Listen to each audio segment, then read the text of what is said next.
Hi everyone, welcome back to click.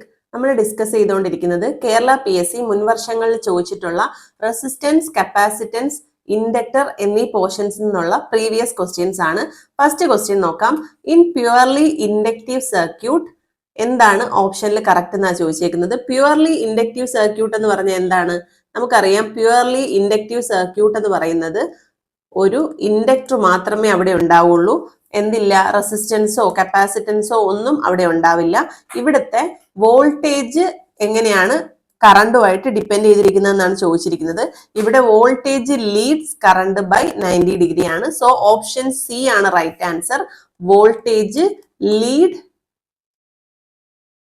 Current by 90 degree ആണ്. അതേപോലെ തന്നെ ഇതിനെ തിരിച്ച് നമുക്ക് പറയാൻ പറ്റും current lag voltage by 90 degree എന്നും പറയാൻ പറ്റും. Okay, current lag voltage by 90 degree എന്ന് പറയാൻ പറ്റും. ഇത് പ്യുവർലി ഇൻഡക്റ്റീവിന്റെ കേസാണ്. ഇതേപോലെ തന്നെ പ്യുവർലി റെസിസ്റ്റീവ് ആണെന്നുണ്ടെങ്കിൽ കറണ്ടും വോൾട്ടേജും ഇൻ ഫേസ് ആയിരിക്കും. ഓക്കെ, കറണ്ടും വോൾട്ടേജും ഇൻ ഫേസ് ആയിട്ടായിരിക്കും റെസിസ്റ്റീവിൽ വരുന്നത്. അതേപോലെ തന്നെ പ്യുവർലി കപ്പാസിറ്റീവ് ആണെങ്കിൽ ഇതിന് നേരെ opposite, voltage lag current by 90 degree എന്ന് വരും, അല്ലെങ്കിൽ current leads voltage by 90 degree എന്ന് വരും. ഈ മൂന്ന് കൺസെപ്റ്റും ഓർത്ത് വെച്ചിരിക്കുക. പ്യുവർലി റെസിസ്റ്റീവിന്റെ കേസിലും, പ്യുവർലി ഇൻഡക്റ്റീവിന്റെ കേസിലും, പ്യുവർലി കപ്പാസിറ്റീവിന്റെ കേസിലും എങ്ങനെയാണ് വരുന്നതെന്ന്. അതേപോലെ തന്നെ നമുക്കറിയാം, ഈ കറണ്ട് ലീഡ് ചെയ്യുന്നതിന്റെ ബേസിലാണ് പവർ ഫാക്ടർ പറയുക. പ്യുവർലി റെസിസ്റ്റീവ് സർക്യൂട്ടിൽ പവർ ഫാക്ടർ എന്ന് പറയുന്നത് യൂണിറ്റി ആയിരിക്കും. ഓക്കെ, അതേപോലെ തന്നെ പ്യുവർലി കപ്പാസിറ്റീവില് പവർ ഫാക്ടർ എന്ന് പറയുന്നത് 0 ലീഡിംഗ് ആയിരിക്കും. കറണ്ട് ലീഡ്സ് വോൾട്ടേജ് ആയതുകൊണ്ട് തന്നെ 0 ലീഡിംഗ് ആയിരിക്കും. അതുപോലെ പ്യുവർലി ഇൻഡക്റ്റീവ്, നമ്മുടെ ഈ ക്വസ്റ്റ്യനിലെ കേസിലാണെന്നുണ്ടെങ്കിൽ 0 ലാഗിങ് ആയിരിക്കും കറണ്ട്. കാരണം current lag voltage by 90 degree ആണ് പ്യുവർലി ഇൻഡക്റ്റീവില്. അത് തിരിച്ചു പറയുമ്പോൾ voltage leads current by 90 degree. Okay, so option C ആണ് ഇവിടെ right answer. Next question, dash is not a variable resistor. നോക്കുക, ഓപ്ഷൻസ് എ പ്രീസെറ്റ്. പ്രീസെറ്റ് എന്ന് പറയുന്നത് ഒരു വേരിയബിൾ റെസിസ്റ്റർ ആണ്. അതേപോലെ റിയോസ്റ്റാറ്റ്, അതും നമുക്കറിയാം ഒരു വേരിയബിൾ റെസിസ്റ്റർ ആണ്. പൊട്ടൻഷ്യോമീറ്റർ, അത് മെയിൻ ആയിട്ടും യൂസ് ചെയ്യുന്ന ഒരു വേരിയബിൾ റെസിസ്റ്റർ ആണ്. ഇവിടെ ഓപ്ഷൻ ബി വാരക്ടർ ആണ് കറക്റ്റ് ആൻസർ. വാരക്ടർ എന്ന് പറഞ്ഞാൽ എന്താണ്? വാരക്ടർ എന്ന് പറയുന്നത് ഒരു ഡയോഡ് ആണ്. അതുപോലെ തന്നെ ആ ഡയോഡിന്റെ പ്രത്യേകത എന്താണ്? അതൊരു വേരിയബിൾ കപ്പാസിറ്റർ ആയിട്ടാണ് ആക്ട് ചെയ്യുക, വേരിയബിൾ റെസിസ്റ്റർ ആയിട്ടല്ല. So option B is the right answer. Next question, insulation resistance can be measured using. Insulation resistance measure ചെയ്യാൻ യൂസ് ചെയ്യുന്നത് മെഗർ ആണ്. ഓപ്ഷൻ ബി ആണ് റൈറ്റ് ആൻസർ. മെഗർ എന്ന് പറഞ്ഞു കഴിഞ്ഞാൽ മെഗാ ഓം മീറ്റർ എന്ന് പറയുന്നതാണ് മെഗർ എന്ന് പറയുന്നത്. ഓക്കെ, ഹൈ വാല്യൂ റെസിസ്റ്റൻസിനെയൊക്കെ മെഷർ ചെയ്യാൻ വേണ്ടി യൂസ് ചെയ്യുന്ന ഒരു ഡിവൈസ് ആണ് മെഗാ ഓം മീറ്റർ അഥവാ മെഗർ എന്ന് പറയുന്നത്. ഓക്കെ, ഇവിടെ നമുക്ക് ഒരു DC വോൾട്ടേജ് അപ്ലൈ ചെയ്യുമ്പോൾ അതിന് കറസ്പോണ്ടിങ് ആയിട്ടുള്ള കറണ്ട് ആണ് കിട്ടുക. ഡയറക്ട്ലി റെസിസ്റ്റൻസ് അല്ല കിട്ടുക, കറണ്ട് കിട്ടും. എന്നിട്ട് അവിടുന്ന് നമ്മൾ ഓംസ് ലോ വെച്ചിട്ട് V/I എന്ന ഇക്വേഷൻ യൂസ് ചെയ്തിട്ട് റെസിസ്റ്റൻസിന്റെ വാല്യൂ മെഷർ ചെയ്യും. ഓക്കെ, അപ്പൊ ഹൈ വാല്യൂ റെസിസ്റ്റൻസ് മെഷർ ചെയ്യാൻ യൂസ് ചെയ്യുന്ന ഒരു ഡിവൈസ് ആണ് മെഗർ എന്ന് പറയുന്നത്. ലോ വാല്യൂ റെസിസ്റ്റൻസ് മെഷർ ചെയ്യാൻ ഏതാ യൂസ് ചെയ്യുന്നത്? കെൽവിൻ ഡബിൾ ബ്രിഡ്ജ് ആണ്. ഓക്കെ, ഇത് വേറെ എക്സാംസിന് ചോദിച്ചിട്ടുണ്ട്, അതുകൊണ്ട് ഇതും കൂടെ ഓർത്ത് വെച്ചേക്കുക. കെൽവിൻ ഡബിൾ ബ്രിഡ്ജ് ആണ് low value of resistance measure ചെയ്യാൻ യൂസ് ചെയ്യുന്നത്. മറ്റു ഓപ്ഷൻസും കൂടെ ഒന്ന് നോക്കാം. മൾട്ടിമീറ്റർ എന്തൊക്കെയാ മെഷർ ചെയ്യുന്നത്? വോൾട്ടേജ്, കറണ്ട്, അതുപോലെ തന്നെ റെസിസ്റ്റൻസ്, ഇതെല്ലാം മൾട്ടിമീറ്റർ വെച്ച് മെഷർ ചെയ്യാൻ പറ്റും. ഗാൽവനോമീറ്റർ എന്ന് പറയുന്നത് കറണ്ട് മെഷർ ചെയ്യാൻ യൂസ് ചെയ്യുന്നതാണ്. അതുപോലെ തന്നെ നമുക്ക് വോൾട്ടേജസിലെ ചേഞ്ചസും മെഷർ ചെയ്യാൻ ചില സമയങ്ങളിൽ യൂസ് ചെയ്യാം. ഗാൽവനോമീറ്റർ നമുക്ക് വോൾട്ട് മീറ്റർ ആയിട്ടും കൺവേർട്ട് ചെയ്യാം, അമ്മീറ്റർ ആയിട്ടും കൺവേർട്ട് ചെയ്യാം. ഒരു പാരലലി ഗാൽവനോമീറ്ററിൽ പാരലലി ഒരു റെസിസ്റ്റൻസ് കണക്ട് ചെയ്ത് കഴിഞ്ഞാൽ അതൊരു അമ്മീറ്റർ ആയിട്ടും, അതേപോലെ സീരീസ് ആയിട്ടൊരു റെസിസ്റ്റൻസ് കണക്ട് ചെയ്താൽ അത് വോൾട്ട് മീറ്റർ ആയിട്ടും ആക്ട് ചെയ്യും, നമ്മൾ പഠിച്ചിട്ടുണ്ട്.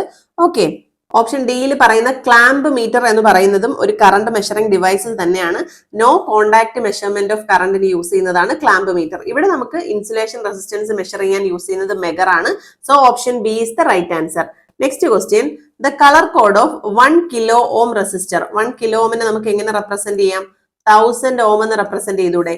നമുക്ക് എങ്ങനെയാണ് കളർ കോഡ് വരുന്നത്? ബ്ലാക്ക്, ബ്രൗണ്, റെഡ്, അങ്ങനെയല്ലേ വരുന്നത്. അപ്പൊ ബ്ലാക്കിൻ്റെത് 0, ബ്രൗണിൻ്റെത് 1, അതേപോലെ റെഡിൻ്റെത് 2. ഇവിടെ നമ്മൾ നോക്കുകയാണെന്നുണ്ടെങ്കിൽ ഫസ്റ്റ് ലെറ്റർ ഇൻഡിക്കേറ്റ് ചെയ്യുന്നത് ബ്രൗൺ ആണ്. സോ ബ്രൗൺ എഴുതാം. അതേപോലെ സെക്കൻഡ് ലെറ്റർ 0 ആണ്, അപ്പോൾ അത് ബ്ലാക്ക് ആയിരിക്കും. തേർഡും ഫോർത്തും, തേർഡ് എന്ന് പറയുന്നത് ഇൻഡിക്കേറ്റ് ചെയ്യുന്നത് മൾട്ടിപ്ലയറിനെയാണ്. അപ്പൊ ഈ തേർഡും ഫോർത്തും കൂടെ ചേർത്ത് നമുക്ക് എങ്ങനെ എഴുതാൻ പറ്റും? 10⁻² എന്ന് എഴുതിക്കൂടെ? അതല്ലേ 100, 2 0 വരുന്നത്. അതുകൊണ്ട് 10⁻² വരുമ്പോൾ മൾട്ടിപ്ലയർ ഏതാ വരുന്നത്? റെഡ് ആയിരിക്കും വരിക. ഓക്കെ, അതുകൊണ്ട് ബ്രൗൺ, ബ്ലാക്ക്, റെഡ് ആയിരിക്കും. ഇതിന്റെ ഒരു ടേബിൾ ഉണ്ട്, അത് കൃത്യമായിട്ട് പഠിച്ചു വെക്കുക. അപ്പൊ എല്ലാ കളർ കോഡിങ്, ഏത് കളർ കോഡിങ് ചോദിച്ചാലും നമുക്ക് ചെയ്യാൻ പറ്റും. ഓപ്ഷൻ സി ആണ് ഇവിടെ right answer. Brown, black, red, അത് ഇങ്ങനെയാണ് വരുന്നത്. Okay, next question. An ideal voltage source has, ideal voltage സോഴ്സിന് ഉള്ള റെസിസ്റ്റൻസിന്റെ വാല്യൂ എങ്ങനെയായിരിക്കും എന്നാണ് ചോദിച്ചിരിക്കുന്നത്. ഇവിടെ ഓപ്ഷൻ എ 0 ഇന്റേണൽ റെസിസ്റ്റൻസ് എന്നുള്ളതാണ്. നമ്മളിവിടെ പറയുന്നത് ഐഡിയൽ വോൾട്ടേജ് സോഴ്സിന്റെ കാര്യമാണ്. ഐഡിയൽ വോൾട്ടേജ് സോഴ്സിൽ എപ്പോഴും 0 ഇന്റേണൽ റെസിസ്റ്റൻസ് ആയിരിക്കണം. അതെന്ന് പറഞ്ഞാൽ ഒരു constant voltage regardless of current drone keep ചെയ്യാൻ വേണ്ടിയിട്ടാണ് നമ്മൾ ഇവിടെ ഒരു 0 ഇന്റേണൽ റെസിസ്റ്റൻസ് വെക്കുന്നത്. നമുക്കറിയാം ഐഡിയൽ വോൾട്ടേജ് സോഴ്സ്, ഒരു വോൾട്ടേജ് സോഴ്സ് എന്ന് പറഞ്ഞാൽ എന്താണ്? നമുക്ക് കൃത്യമായ ഒരു വോൾട്ടേജ് സപ്ലൈ ചെയ്തുകൊണ്ടിരിക്കണം. അപ്പൊ ഈ ഇന്റേണൽ റെസിസ്റ്റൻസ്, ഓംസ് ലോ എന്താണ്? R = V/I ആണ്. ഇന്റേണൽ റെസിസ്റ്റൻസ് നമ്മൾ കൂടിക്കഴിഞ്ഞാൽ, ഇന്റേണൽ റെസിസ്റ്റൻസ് എന്ന് പറയുന്ന ഒരു കോൺസ്റ്റന്റ് ആണ്, അത് കൂടിക്കഴിഞ്ഞാൽ എന്താണ്? ഒരു വോൾട്ടേജ് ഡ്രോപ്പ് എപ്പോഴെങ്കിലും സംഭവിക്കുകയാണെങ്കിൽ ഈ റെസിസ്റ്റൻസിന്റെ വാല്യൂ മെയിൻറ്റെയിൻ ചെയ്യാൻ വേണ്ടി കറണ്ട് ഹൈ ആവേണ്ടി വരും. ഓക്കെ, അത് ഒരുപാട് കറണ്ട് ഹൈ ആയി കഴിയുമ്പോൾ നമ്മുടെ ലോഡിനെ എഫക്ട് ചെയ്യും, അത് ആ ഫുൾ സർക്യൂട്ടിനെ തന്നെ എഫക്ട് ചെയ്യും. അതുകൊണ്ട് അങ്ങനെ സംഭവിക്കാൻ പാടില്ല. അതുകൊണ്ട് എപ്പോഴും ഇന്റേണൽ റെസിസ്റ്റൻസ് ഐഡിയലി 0യും അതേപോലെ പ്രാക്ടിക്കലി അവിടെ 0 വരില്ല, കുറച്ച് വാല്യൂ ഓഫ് എന്തുണ്ടാവും? റെസിസ്റ്റൻസ് ഉണ്ടാവും. അതുകൊണ്ട് തന്നെ നമുക്കൊരു ബാറ്ററിയിലൊക്കെ തന്നെ കൺസിഡർ ചെയ്ത് കഴിഞ്ഞാൽ അവിടെ ഒരു ഇന്റേണൽ റെസിസ്റ്റൻസ് സ്മോൾ എമൗണ്ട് കാണും. അതുകൊണ്ട് തന്നെ ഹെവി ലോഡ് കണ്ടീഷൻസിൽ അത് എന്താണ്? ആ ഒരു സർക്യൂട്ടിൽ പ്രോബ്ലം ആയിട്ട് വരാറുണ്ട്, വോൾട്ടേജ് കുറയുന്നതിന് കാരണമാകുന്നുണ്ട്. ഓക്കെ, അത് പെർഫോമൻസിനെ തന്നെ ബാധിക്കും, അതൊരു ഡിസഡ്വാൻറ്റേജ് ആണ്. പക്ഷെ ഐഡിയൽ കേസിലെ കാര്യമാണ് ഇവിടെ ചോദിക്കുന്നത്. അത് നമുക്കറിയാം 0 ഇന്റേണൽ റെസിസ്റ്റൻസ് ആണ്. ഓക്കെ, ഇനി നമുക്ക് ഐഡിയൽ കറണ്ട് സോഴ്സിന്റെ കാര്യം കൂടെ ഒന്ന് ചെക്ക് ചെയ്യാം. ഐഡിയൽ കറണ്ട് സോഴ്സിൽ ഇതേ കാര്യം തന്നെ നമ്മൾ ഇന്റേണൽ റെസിസ്റ്റൻസ് അവിടെ 0 ആയി കീപ്പ് ചെയ്തെങ്കിൽ ഇവിടെ ഇൻഫിനിറ്റി ആയിട്ടാണ് കീപ്പ് ചെയ്യുക. ഓക്കെ, നേരെ വോൾട്ടേജിന് നേരെ ഓപ്പോസിറ്റ് ആണ്. കാരണം ലോഡിന് ഡിപ്പെൻഡ് ചെയ്യാതെ കറണ്ട് കോൺസ്റ്റന്റ് ആയിട്ട് ഡെലിവർ ചെയ്യാൻ വേണ്ടിയിട്ടാണ് എന്ത് ചെയ്യുന്നത്? ഇൻഫൈനൈറ്റ് റെസിസ്റ്റൻസ് കീപ്പ് ചെയ്യുന്നത്. അങ്ങനെ കീപ്പ് ചെയ്താൽ നമുക്ക് ലോഡിനെ എന്ത് ചെയ്യാതെ, ബാധിക്കാതെ ഒരു കോൺസ്റ്റന്റ് ആയിട്ടുള്ള കറണ്ട് അവിടെ സപ്ലൈ ചെയ്യാൻ സാധിക്കും. ഓക്കെ, ഇത് രണ്ടും ഓർത്ത് വെച്ചിരിക്കുക. ഐഡിയൽ വോൾട്ടേജ് സോഴ്സ് ആണെങ്കിൽ internal resistance 0, ideal current source ആണെങ്കിൽ ഇന്റേണൽ റെസിസ്റ്റൻസ് ഇൻഫിനിറ്റി. ഇവിടെ ഓപ്ഷൻ എ ആണ് right answer. Next question. Trimmer is a sort of, trimmer എന്നും നമ്മൾ കേട്ടിട്ടുണ്ട്, പാഡർ എന്നും കേട്ടിട്ടുണ്ട്. ഇത് രണ്ടും എന്താണ്? വേരിയബിൾ കപ്പാസിറ്ററിന് എക്സാമ്പിൾ ആണ്. So option B is the right answer. ഇത് എന്താണെന്നൊന്ന് പറയാം. അതായത് ട്രിമ്മർ എന്ന് പറയുന്നത് ഒരു സ്മോൾ അഡ്ജസ്റ്റബിൾ കപ്പാസിറ്റർ ആണ്.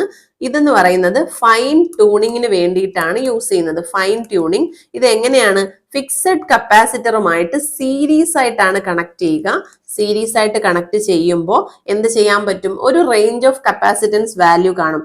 ആ റേഞ്ച് ലോയിൽ നിന്നും ഹൈയിലേക്ക് എവിടെ വേണമെങ്കിലും, ഇതിനിടയിലുള്ള ഏത് വാല്യൂ വേണമെങ്കിലും അവിടെ നമുക്ക് സെറ്റ് ചെയ്യാൻ സാധിക്കും. ഒരു ലോ വാല്യൂ ഉണ്ടാവും, ഒരു ഹൈ വാല്യൂ ഉണ്ടാവും. ഇതിനിടയിൽ എവിടെ വേണമെങ്കിലും നമുക്ക് എന്ത് ചെയ്യാം? കപ്പാസിറ്റൻസ് വാല്യൂ എടുക്കാൻ കഴിയും. അതാണ് trimmer capacitor.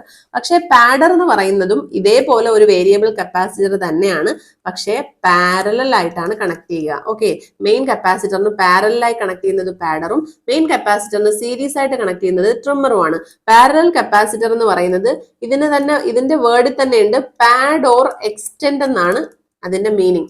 Pad or extend എന്ന് പറഞ്ഞാൽ ഒരു കപ്പാസിറ്റൻസ് വാല്യൂവിന് ഒരു ലോ വാല്യൂ ഉണ്ടാവും. ഒരു ലോ വാല്യൂ ഉള്ള കപ്പാസിറ്ററിനേക്കാൾ അതിനേക്കാൾ ലോ എന്താണ്? ഈ ലോ വാല്യൂവിനേക്കാൾ ലോ ആക്കാൻ വേണ്ടിയിട്ടാണ് നമ്മൾ ഈ പാഡർ യൂസ് ചെയ്യുന്നത്. പാരലൽ ആയിട്ടാണ് യൂസ് ചെയ്യുന്നത്. ഓക്കെ, കപ്പാസിറ്റൻസ് റേഞ്ച് എന്ന് പറയുന്നത് ലോ വാല്യൂവിനേക്കാൾ ലോവർ ആക്കാൻ വേണ്ടിയിട്ട് പാഡർ യൂസ് ചെയ്യുന്നു. ഒരു ഫൈൻ ട്യൂണിങ്ങിന് ഒരു ലോ ടു ഹൈ വാല്യൂസിനിടയിൽ നമുക്ക് മെയിൻറ്റെയിൻ ചെയ്ത് ഏതെങ്കിലും വാല്യൂസ് വേണമെങ്കിൽ സെലക്ട് ചെയ്യാൻ വേണ്ടിയിട്ട് ട്രിമ്മർ യൂസ് ചെയ്യുന്നു. അതാണ് ഇത് തമ്മിലുള്ള ഡിഫറൻസ്. ഓക്കെ, ഇവിടെ ഫിക്സഡ് കപ്പാസിറ്റർ അല്ല, അഡ്ജസ്റ്റബിൾ റെസിസ്റ്റർ അല്ല, ഫിക്സഡ് റെസിസ്റ്ററും അല്ല. Option B is the right answer, variable capacitor. Next question. The value of temperature coefficient of resistance depend on. എന്താണ് ടെമ്പറേച്ചർ കോഎഫിഷ്യന്റ് ഓഫ് റെസിസ്റ്റൻസ് എന്ന് പറയുന്നത്? നമ്മുടെ ഒരു ഇതില് റെസിസ്റ്റൻസിന്റെ വാല്യൂ ടെമ്പറേച്ചറിനെ ഡിപ്പെൻഡ് ചെയ്യുന്നതാണ്. അതായത് ടെമ്പറേച്ചർ കോഎഫിഷ്യന്റ് ഓഫ് വാല്യൂ പോസിറ്റീവും ആവാം നെഗറ്റീവും ആവാം. Temperature coefficient of resistance positive ആവുമ്പോൾ ടെമ്പറേച്ചർ കൂടുമ്പോൾ എന്ത് സംഭവിക്കും? അവിടുത്തെ റെസിസ്റ്റൻസ് കൂടും. ഇവിടെ temperature coefficient of resistance negative ആവുമ്പോൾ ടെമ്പറേച്ചർ കുറയുമ്പോൾ എന്ത് ചെയ്യും? റെസിസ്റ്റൻസ് കൂടും. ഇൻവേഴ്സ്ലി പ്രൊപ്പോർഷണൽ ആയിരിക്കും. ഇതിൽ എന്തിനെയൊക്കെ ഡിപ്പെൻഡ് ചെയ്യുന്നതെന്നാണ് ക്വസ്റ്റ്യൻ. നേച്ചർ ഓഫ് മെറ്റീരിയലിനെ ഡിപ്പെൻഡ് ചെയ്യുന്നുണ്ട്, ടെമ്പറേച്ചറിനെ ഡിപ്പെൻഡ് ചെയ്യുന്നുണ്ട്. ടെമ്പറേച്ചറിനെ മെയിൻ ആയിട്ട് ഡിപ്പെൻഡ് ചെയ്യുന്നുണ്ട്. നേച്ചർ ഓഫ് മെറ്റീരിയലിനെ ഡിപ്പെൻഡ് ചെയ്യുന്നത് എങ്ങനെയാ പറയാ? നമ്മൾ പഠിച്ചിട്ടുണ്ട് സെമി കണ്ടക്ടർ എന്ന് പറയുന്നത് ഒരു negative temperature coefficient of resistance ആണ്. അതുപോലെ മെറ്റൽസിൽ എന്ന് പറയുന്നത് ഒരു positive temperature coefficient of resistance ആണ്. കാരണം മെറ്റീരിയൽ മാറിയപ്പോൾ അവിടെ ടെമ്പറേച്ചർ കോഎഫിഷ്യന്റ് ഓഫ് റെസിസ്റ്റൻസ് മാറിയില്ലേ? അപ്പോൾ ഇതിന് രണ്ടിനെയും ഡിപ്പെൻഡ് ചെയ്യുന്നുണ്ട്. ഇത് കറക്റ്റ് ആണ്. നേച്ചർ ഓഫ് മെറ്റീരിയലിനെ ഡിപ്പെൻഡ് ചെയ്യുന്നുണ്ട്. Length of the material depend ചെയ്യുന്നുണ്ടോ? ഇല്ല. അതേപോലെ അടുത്ത ഓപ്ഷനിലും ലെങ്ത് ഉണ്ട്, അതും ഇല്ല. നേച്ചർ ഓഫ് മെറ്റീരിയലിനെ ഡിപ്പെൻഡ് ചെയ്യുന്നുണ്ട്, വോളിയത്തിനെയും ഡിപ്പെൻഡ് ചെയ്യുന്നില്ല. സോ ഈ 3 ഓപ്ഷൻസ് നമുക്ക് ക്യാൻസൽ ചെയ്യാൻ പറ്റും. 1 മാത്രമാണ് right. So option C only 1 എന്നുള്ളതാണ് ആൻസർ വരിക. Only depend on nature of material and temperature. Okay, next question. In resistor color coding, if third band is gold, it represent a multiplying factor. ഗോൾഡിന്റെ multiplying factor നമ്മൾ പഠിച്ചിട്ടുണ്ട്. എന്താണ്? 10⁻⁻1 എന്നുള്ളതാണ് ഗോൾഡിന്റെ multiplying factor എന്ന് പറയുന്നത്. അതുകൊണ്ട് തന്നെ നമുക്കിവിടെ എന്ത് എഴുതാൻ പറ്റും? 0.1 1/10 അഥവാ 0.1 എന്ന് എഴുതാൻ പറ്റും. ഗോൾഡിൻ്റെത് 10⁻⁻1ഉം അതേപോലെ സിൽവറിൻ്റെതും കൂടെ ഓർത്ത് വെച്ചേക്കുക. എന്താണ് സിൽവറിൻ്റെത്? സിൽവറിൻ്റെത് 10⁻⁻2 ആണ്. ഓക്കെ, അപ്പോൾ ഇവിടെ ആൻസർ ഓപ്ഷൻ ബി ആണ്. Next question. Combined or equivalent resistance of A parallel circuit. ഒരു പാരലൽ സർക്യൂട്ടിന്റെ റെസിസ്റ്റൻസിന്റെ വാല്യൂസ് ആണ് ചോദിക്കുന്നത്.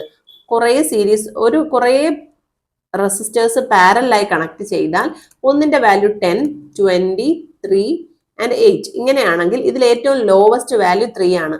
നമുക്ക് ഓപ്ഷനിൽ ഏറ്റവും ലോവസ്റ്റ് ആയിട്ടുള്ള 3യേക്കാളും കുറഞ്ഞ ഒരു വാല്യൂ കാണിക്കുകയാണെന്നുണ്ടെങ്കിൽ ഇതിന്റെ ഇക്വലന്റ് റെസിസ്റ്റൻസ് എത്രയെന്ന് ചോദിച്ചു കഴിഞ്ഞാൽ നമുക്ക് ഈസി ആയിട്ട് എന്ത് എഴുതാൻ പറ്റും?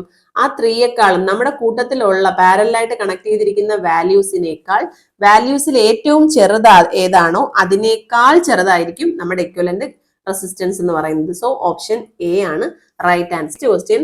Ceramic capacitor has an approximate range of. Ceramic കപ്പാസിറ്ററിന്റെ റേഞ്ച് നമ്മൾ പഠിച്ചിരുന്നു. ഒരു nano farad range to micro farad range വരെയാണ്. ഇവിടെ നമുക്ക് ഓപ്ഷനിൽ എന്തില്ല? Nano farad to micro farad എന്നൊരു ഓപ്ഷൻ ഇല്ല. അതുകൊണ്ട് ഇത് ക്യാൻസൽ ചെയ്ത ക്വസ്റ്റ്യൻസ് ആണ്. പക്ഷെ ഓർത്ത് വെച്ചേക്കുക, 1 nano farad to 1 micro farad ആണ് നമ്മുടെ ഏകദേശം ഒരു സെറാമിക് കപ്പാസിറ്ററിന്റെ അപ്രോക്സിമേറ്റ് കപ്പാസിറ്റൻസ് റേഞ്ച് എന്ന് പറയുന്നത്. ഓക്കെ, ഇവിടെ ഈ PSC ഈ ക്വസ്റ്റ്യൻ ക്യാൻസൽ ചെയ്തതാണ്. ഈ value 1 nano farad to 1 micro farad എന്നുള്ള വാല്യൂ ഓർത്ത് വെച്ചിരിക്കുക. ഇന്നത്തെ വീഡിയോ നമുക്ക് ഇവിടെ വൈൻഡപ്പ് ചെയ്യാം. ഇന്ന് ചെയ്ത ക്വസ്റ്റ്യൻസിൽ എന്തെങ്കിലും ഡൗട്ട്സ് ഉണ്ടെങ്കിൽ കമന്റ് സെക്ഷനിൽ അറിയിക്കുക. വീഡിയോ ഇഷ്ടപ്പെടുന്നുണ്ടെങ്കിൽ ലൈക്ക് ചെയ്യുക, ഷെയർ ചെയ്യുക. നമ്മുടെ ചാനൽ ഇതുവരെയും സബ്സ്ക്രൈബ് ചെയ്യാതെ കാണുന്ന കുട്ടികളുണ്ടെങ്കിൽ please do subscribe our channel. Signing off your study partner. Click focus on what really matters.